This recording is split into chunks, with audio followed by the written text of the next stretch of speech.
À l'époque du prophète Élie, il y avait un roi tyrannique qui convoitait un terrain appartenant à un croyant. Quoi qu'il fasse, le croyant refusait de vendre sa terre. Finalement, il l'a tué et a usurpé son terrain. Dieu Tout-Puissant a révélé à Élie, Élie, va dire à ce roi tyrannique, à cause de ce que tu as fait, Dieu Tout-Puissant te fera subir une vengeance sévère. Cette nuit-là, le roi consulta sa femme et lui dit, Élie m'a dit une telle chose aujourd'hui.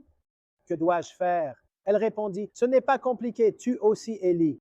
Ainsi, il n'y aura plus personne pour te donner des conseils ou t'effrayer de la part de Dieu Tout-Puissant. Dieu Tout-Puissant révéla à Élie, Élie, éloigne-toi de ton peuple. Ils ont l'intention de te faire mourir en martyr. Il se réfugia dans une grotte. Il resta 40 jours dans la grotte. Pendant ce temps, chaque jour, Dieu Tout-Puissant le nourrissait de mets paradisiaques. Mais la poitrine d'Élie se serra.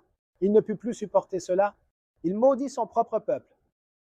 Chaque fois que j'entends cette histoire, je me souviens de l'histoire de l'imam du temps. Cela fait plus de 1000 ans que l'imam est là. Il demeure derrière le voile de l'occultation à cause de nos actions, de notre comportement et de nos paroles. Mais jamais l'imam n'a ouvert la bouche pour se plaindre ou nous maudire. Mais combien d'entre nous se souviennent de cet imam unique et solitaire et prient pour qu'il soit délivré de ses difficultés?